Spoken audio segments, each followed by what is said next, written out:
It's time to change your world. It's time to let it go. The things you used to think, the things you used to know, they don't help you anymore. It's time to change your mind. If it's peace you want to find. This is Kurt Kaikonen, pastor of Calvary Chapel, Waterford, at your neighborhood church. Today on Change Your World, we'll be in the book of 1st and 2nd Samuel. So grab your Bible and let's get started. It's time to change your world. You need to let it go. Oh, oh. And so Hannah says to Eli, I'm not drunk. Please don't think of me as a drunk. I haven't drank anything intoxicating. Please don't think of me as wicked. I've only been pouring out my soul to the Lord. I'm just a woman grieved in my complaint. And so now you have Eli, and he's probably maybe a little embarrassed by what he said. And so then he says what he probably said to everybody, because he's the high priest. And he's supposed to say things like, well, God bless you. And so that's kind of what he does here. And he gives Hannah this common, everyday spiritual blessing. And it's probably the same way that he answered everybody when they prayed. Go in peace, and the God of Israel grant your petition, which you have asked from him.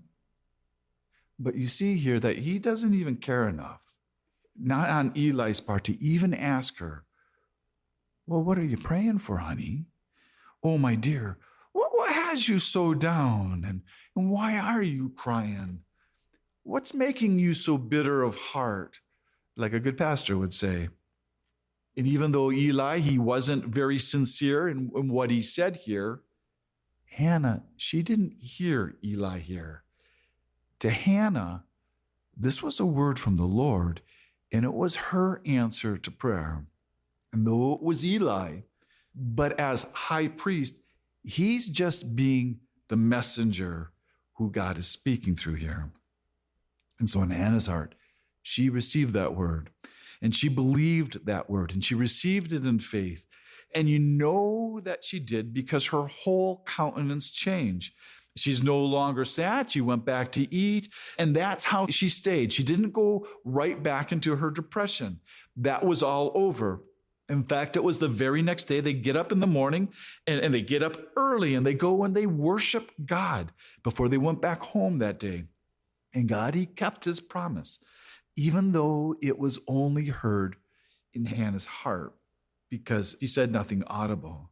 And there was no angel, and she never heard anything back audible, like with Samson. But the very next year, Hannah, she has a son, and she named him requested by God, because that's what she did. She requested him from God. She asked. And that's what Samuel's name means. It means requested from God. And so Hannah, she's not going to go to the feast with her husband Elkanah this year, because the next time she goes to Shiloh, she'll be dropping Samuel off, and she'll be dropping him off forever. So Hannah, she's not going to be going to the feast until the boys weaned. And children were weaned at about 3 to 4 years old for Hebrews. And that's according to 2nd Maccabees, which isn't a book in the Bible, but it's an apocryphal book. And all of this was okay with Elkanah, because under the law, if a wife or a daughter, they made a vow to the Lord, a husband could annul it when he heard it, when he first heard it. And that's what's written in Numbers 30:10. But Elkanah, he didn't annul it. In fact, he confirmed it. And he says to her, do what seems best to you, but let only the Lord establish his word. So he's saying, hey, but you better do what the Lord has told you to do. And you have to realize, and Elkanah, he realized, this is a miracle baby. Because Hannah, she's coming home and saying, we're going to have a baby, that the Lord told me this through Eli the priest. And he heard this before the baby was ever conceived, after all these years of being barren. So Hannah, she keeps her vow. I imagine that Eli, he was surprised when Hannah shows up with her little child, because I'm sure he didn't remember. And though she reminds him who she was, but she doesn't tell him and remind him of what he said to her. But she says that this is the miracle baby that's being lent to the Lord. And so Eli, he is probably surprised that she showed up with the boy. And there's a part of me that thinks that I'm surprised that Eli would receive that boy. I think he'd say, well, this isn't a daycare. But you guess Eli was probably training priests all the time for the ministry and Levites all the time. And so here's this woman who's a Levite, and she's bringing with her also 3 bulls. So in a way, it almost seems like she's paying his tuition because that's a lot of meat. And so I kind of think in my mind, this is kind of like going to private school. And not everybody in these days would have 3 bulls because that would be like having 3 tractors. But these bulls were set aside for offerings. And some think that it wasn't 3 bulls, but that it was just 1 3-year-old bull. But the amount of flour that she brings, a whole ephah and a whole skin of wine, that's the amount of flour and the amount of wine that you would offer with 3 bulls. And this also tells you that Elkanah here, that he was pretty well off. And for a lot of women, to give your little boy away and for them never to live at home again, that would almost seem worse than ever having a child at all. And so you would think, Hannah, that she would be crying, leaving her little Samuel there with the corrupt priest, with Eli, to raise her son, her little precious boy. And I would guess she probably did cry a little. But she wasn't overwhelmingly sad. And it says that she worshiped. And then there's this song that she has that we read. And the song doesn't say that she's rejoicing over leaving her son with Eli, but it says, "My heart rejoices in the Lord," which means we can all rejoice in the Lord, no matter what our circumstances are. And then she says, "My horn is exalted in the Lord," which means that her strength is exalted in the Lord. Because your horn is your power. It's like a ram or a steer or like an ox. Their power is their horns. And then it says that she's smiling at her enemies. And that means she's probably smiling at Peninnah, because I'm going to picture it's kind of a little bit of a smirky smile here. And she's been saved. She's had salvation, which means she's been vindicated by God. And then she goes into all these examples of how God turns the table, how he turns people's worlds upside down by humbling the proud and lifting up the weak, and how he makes the rich poor and the poor rich, and how God's in control of all of our circumstances. And then when you get to the very last verse of her song, it says, "He will give strength to his king and exalt the horn of his anointed." And this is long before there was ever a king in Israel. And so the king that she's looking forward to is God's king, the Messiah. And it says his anointed. And this is the first place where Jesus, as being Messiah, where it uses salvation and Yeshua, and Messiah is actually our word in English for anointed. And a lot of her song that she says here, it's repeated by Jesus's mother, Mary, when she first conceived Jesus in the womb. And so after this song, Elkanah and Hannah, they go home to Ramah. And it says the child ministered to the Lord before Eli the priest. And so now we have this shift. We have this contrast between this godly family of Hannah's to Eli's corrupt family.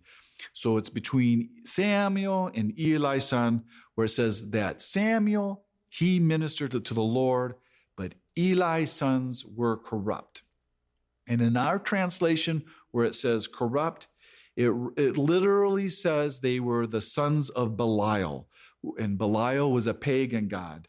And this term is used for someone who is worthless and wicked. And the Apostle Paul, he uses the same exact term, the sons of Belial, in 2 Corinthians chapter 6, verse 15. And he uses that name for Satan. And then it says here that they didn't even know the Lord, which is strange because they're growing up at the tabernacle. and they're being the priest. The sons of the high priest, being the next in line to become the high priest, with them offering the sacrifices for the sins of all the people. And they don't even know the Lord. And it kind of makes you wonder how many people in ministry that they don't know the Lord. And I go, does the Pope? Well, maybe, I don't know. Or does Joel Osteen? I don't know. I don't know who does, and I don't know who doesn't. In Hophni and Phinehas, it says they hated God's offering and that they were doing their evil openly, and where they're grieving God's people, those who came to worship God. And so they're out there doing whatever they want. They're taking advantage of their father's blindness. And in the way that Hophni and Phinehas were robbing God's people, and the people, they all knew that. And the people here, they just couldn't change churches because there's no other place they can go to sacrifice for their sin. There's no other place to be made right with God or to worship him. The only place they were allowed to go is into Shiloh. And you see what they were doing. And if you remember, the people, they didn't regularly get to eat meat. It was like a treat, and it came with the sacrifices. And so they didn't regularly get to eat meat, but the priests did. Because the priests, they were always given a portion of the sacrifice, and that was God taking care of them. And their portion was always to be a thigh and the breast, and that was prescribed in the law. But what Eli's sons are doing here is when somebody came to the tabernacle to make a peace offering, and you have to remember that a peace offering, it was always voluntary. Nobody ever had to make a peace offering. This is just because the person that's coming to worship, they want a closer fellowship with God. And when these people, when the meat was boiling, which is the portion for the family, what they would do is they would send their servant over and they would take this 3-prong meat hook and they would stick it into the worshiper's portion of their meat, and they would take a portion from the family's meat that was meant for them to enjoy. And all the people, they knew they were being ripped off, and it made them hate going to the tabernacle. And all of this was done in the name of religion, and they had no recourse. There was nothing they could do except for to complain to Eli. And Eli, he didn't do anything.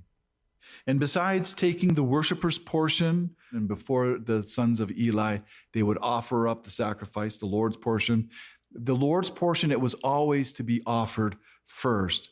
But what they were doing is they were taking part of the Lord's portion ever before it was ever offered to God. So they were not only ripping off the people, but they were also ripping off God. And they were taking raw meat. And as they said, if they wouldn't give it, and they wouldn't give it to their servants, that they would take it by force. And some think the reason they took the raw meat is because the raw meat would be easier for them to sell. And so all this behavior, it's contrasted with Samuel's behavior in verse 18. But Samuel ministered before the Lord, which is the second time we've heard about that in this chapter. And then it says, as a child, he wore a linen ephod, which means he wore this little apron over his robe. And so he looked like a little priest. So he looked like Eli's kind of his little mini-me running around as he did his chores. And that's what he would do. He'd be doing chores all day, setting lamps and removing ashes and learning how to serve at the tabernacle of God. And then we're told how Hannah's mom will bring him a new robe every year when they came to the feast. And Eli, he only had good things to say about Samuel. And they didn't live that far away. So I'm pretty sure that Hannah made more than just that one trip a year to check in on her son. But God was faithful to Hannah, and he gave her 3 more sons and 2 daughters. So Hannah, she ends up with 6 kids in all. And then in verse 22, we're told that Eli's old. And it's believed that he's about 80 years old here. And now the people, they're complaining about his sons. And he knows exactly what they're doing. And now it's talking about how they lay with the women who assembled at the door of the tabernacle. And so what this is talking about, it's talking about these young women who would come to volunteer to serve at the tabernacle as a part of their worship. And these men, these priests, were using their authority to seduce these young girls. And then Eli tells them that they're sinning against God. And they didn't care. And it tells us they didn't care because the Lord wants to kill them. And then when we get down to verse 27, we're told about this man of God coming to Eli. And that title, man of God, is used about 70 times in the Old Testament. And what it means is it's a prophet of God. And this prophet, he starts to talk to Eli about the past. And he reminds Eli that his position as high priest is an honor and that it's a gift from God. And it was only passed down to one man. And it was only passed down to one man going all the way back to Aaron, Moses' brother. And it was always passed to the oldest son.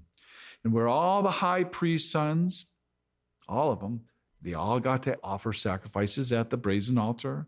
They also got to burn the incense. They also got clothing. They got to wear the sacred garments.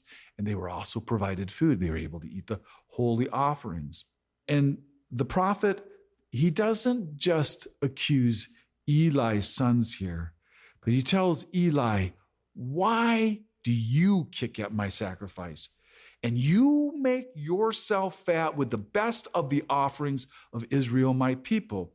Which means even though Eli wasn't stealing the meat himself, he was eating the meat that his sons were stealing. And we learn later that Eli was extremely fat.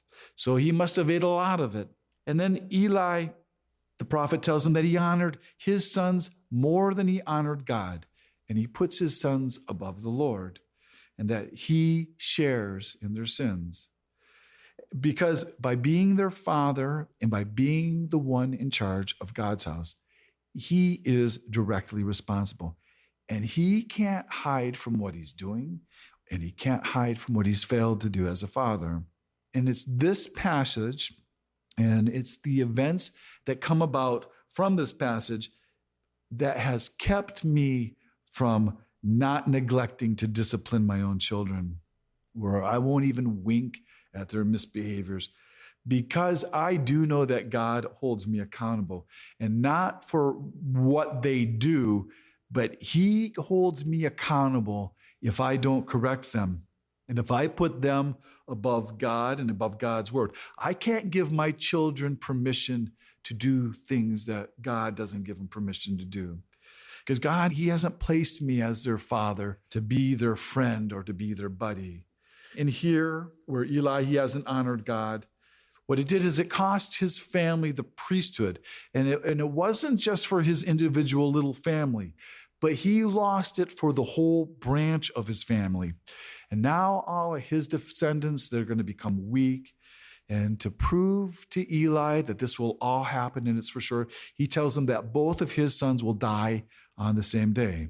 And the branch of the priesthood from Aaron that Eli, that he actually comes from, he comes from Aaron's fourth son, Ithamar. And God now, he's going to abandon that whole branch of that family from making them priests. And it will only be the descendants from Aaron's third son, Eleazar. They're going to be the only ones who will be qualified to be priests, or the high priest from this time in. And this will all happen during Solomon's reign. But in verse 35, the man of God, he gives this message of hope of how he will raise up a faithful priest, what will do what's in God's heart and mind, and he'll be anointed forever. And so here what the prophet is talking about. He's talking about the coming of Jesus Christ. But for Eli's descendants here, whoever survives will be begging for an existence. All right, so now we're kind of done with our study. And now we come to that part where, we examine ourselves and I ask you a question. This is the hard part. And so what we'll do and what I'll ask you is, do you ever feel like your life is barren? Do you feel like your life is unfruitful and that God has been holding something back from you, something you've desired? And it doesn't mean it has to be a child. It could be anything. But you have this desire that's been unfulfilled, that's caused you some bitterness of heart. And I'm not kind of the person that will ever talk you into making a vow, or like you can make this deal with God and you can get what you want from God. But I will tell you that to offer yourself completely to God, to offer all your desires to God, that kind of a prayer God will receive. And if you offer for him to do the things in your life the way that he wants to do them, you will be amazed at what God will do in your life. So if they need prayer for anything today or anything they want to make vows, don't tell me about them. I personally, I don't make vows. And when I do something, I'll say, well, Lord, that really wasn't a vow, was it? I think we were just talking, weren't we? Because vows are really serious because you don't want to break your vows to God.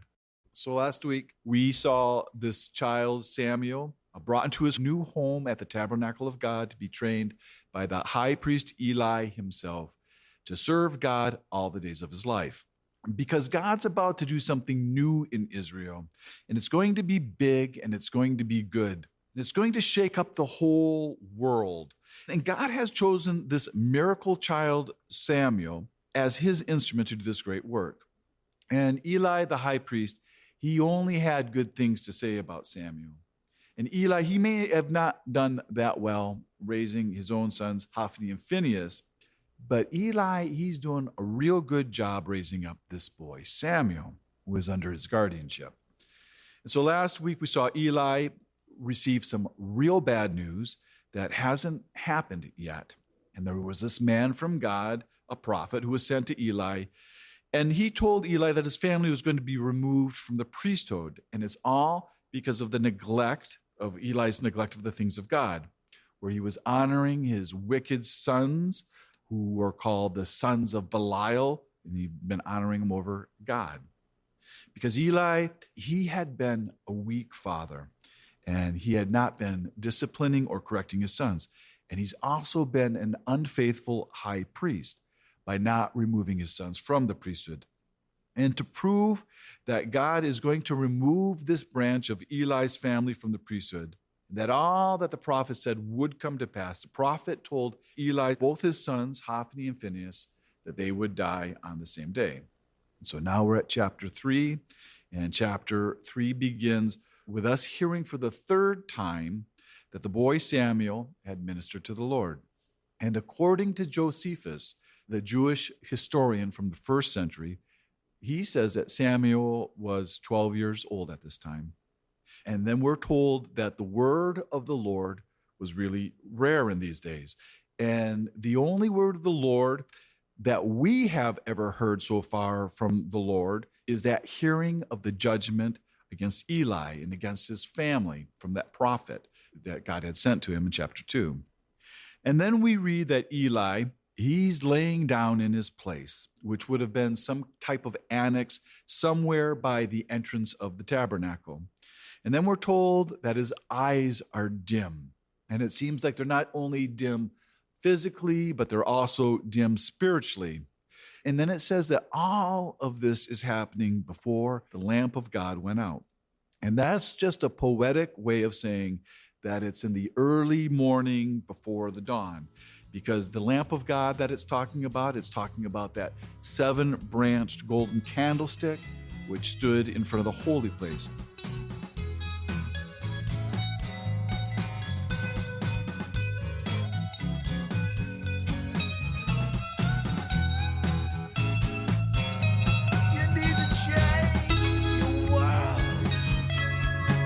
To let it go. Thanks for listening to Change Your World. Change Your World is an outreach of Calvary Chapel, Waterford, and your neighborhood church. If you're listening to Change Your World in the Detroit metro area, why don't you join us for church this Sunday? Our service time is 10 a.m. at Calvary Chapel, Waterford, 183 South Winding Drive, Waterford, Michigan. We're competing with the Catholics. It's only an hour. All the donuts you can eat, and you don't have to believe a thing we say, but it could change your world. You need to change your world. The rest of today's message can be heard at yourneighborhoodchurch.org. So check us out and download the app. And until next week, remember,